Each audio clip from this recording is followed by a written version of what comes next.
या पाठक, गुरुजी, मुझे कबीरदास के बारे में बताइए। कबीर सर, बिल्कुल सानिया, सुनो, मैं तुम्हें कहानी की तरह समझाता हूं। कबीरदास का विस्तृत जीवन परिचय। कबीर सर ने कहा, सानिया, कबीरदास का जन्म 1398 में लहरतारा, वाराणसी में हुआ था। उनका लालन पालन एक जुलाहा बुनकर परिवार में हुआ था। उनके माता पिता का नाम नीरू और नीमा था। कबीर ने कोई औपचारिक शिक्षा प्राप्त नहीं की थी। वे निरक्षर थे, लेकिन उनका ज्ञान और अनुभव बहुत गहरा था।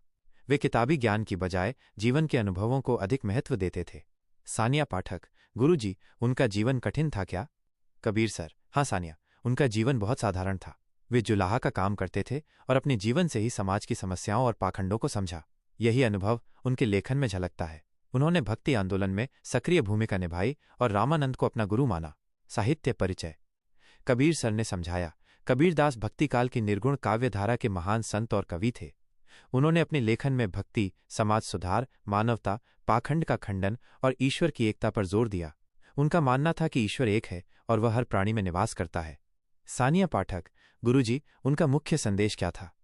कबीर सर, उनका मुख्य संदेश था, ईश्वर एक है, जात पात का कोई महत्व नहीं है, सच्ची भक्ति आंतरिक होती है, न कि बाहरी दिखावे से, और समाज में समानता व प्रेम होना चाहिए। उनके संदेश आज भी प्रासंगिक हैं। भाषा और शैली। कबीर सर बोले, कबीर की भाषा सधुक्कड़ी या पंचमेल खिचड़ी कहलाती है, जिसमें राजस्थानी, पंजाबी, अवधी, ब्रज और खड़ी बोली का मिश्रण है। उनकी भाषा सरल और आम लोगों के लिए समझने योग्य थी। उन्होंने अपनी बात को सीधे और प्रभावशाली ढंग से कहने के लिए प्रतीकों और रूपकों का प्रयोग किया। सानिया पाठक, गुरुजी, क्या उनके दोहे आज भी पढ़े जाते हैं?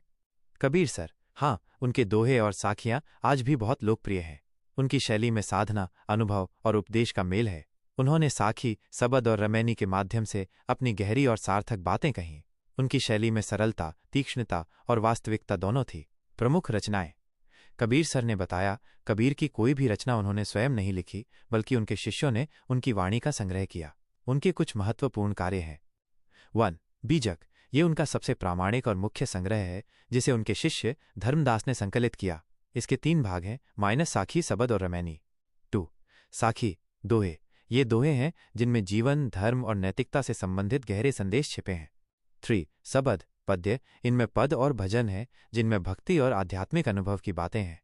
4. रमैनी, ये चौपाई और दोहे में रचित है, जिसमें दार्शनिक विचारों का वर्णन है। साहित्यिक स्थान। कबीर सर बोले, कबीरदास को हिंदी साहित्य में एक महान संत कवि और समाज सुधारक के रूप में जाना जाता है।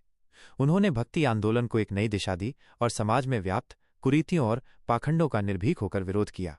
उन्होंने जात पात के भेद को मिटाने, मानवता को सर्वोच्च मानने और प्रेम व सद्भाव का संदेश फैलाया। उनका स्थान हिंदी साहित्य के इतिहास में अद्वितीय है। संक्षिप्त परिचय। सानिया पाठक, गुरुजी, इसे याद कैसे रखूं? कबीर सर, आसान है सानिया। कबीरदास = निर्गुण संत कवि जोड़, समाज सुधारक जोड़, सधुक्कड़ी भाषा जोड़, बीजक। सोचो कि कबीरदास जी गंगा किनारे बैठे हैं और जीवन की सच्चाई को दोहों में बदल रहे हैं, जिससे समाज में प्रेम और सद्भाव का संदेश फैल रहा है।